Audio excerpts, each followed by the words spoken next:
a headband for our reborns, and this is one it's already made, and I don't have the materials to make another one, so I'm just going to go through the steps step by step to show you guys. So if you have something like this, like a rubber band material, you can even like use rubber bands, cut them in half, and then like hot glue them together. But if you don't have this, and then so what we're gonna do is glue it here,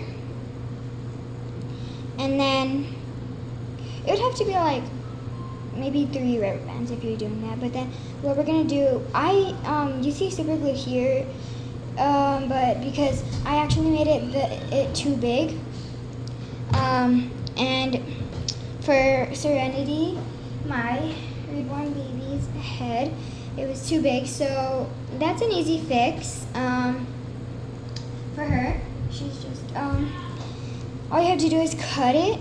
These were the leftover pieces that I cut, and all you have to do is reglue it, and I haven't tried it on her yet, so let me go ahead and do that so that you guys could see.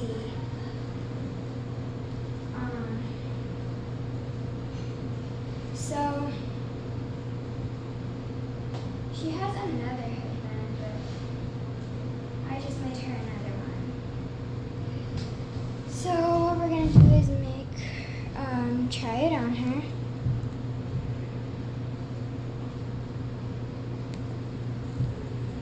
And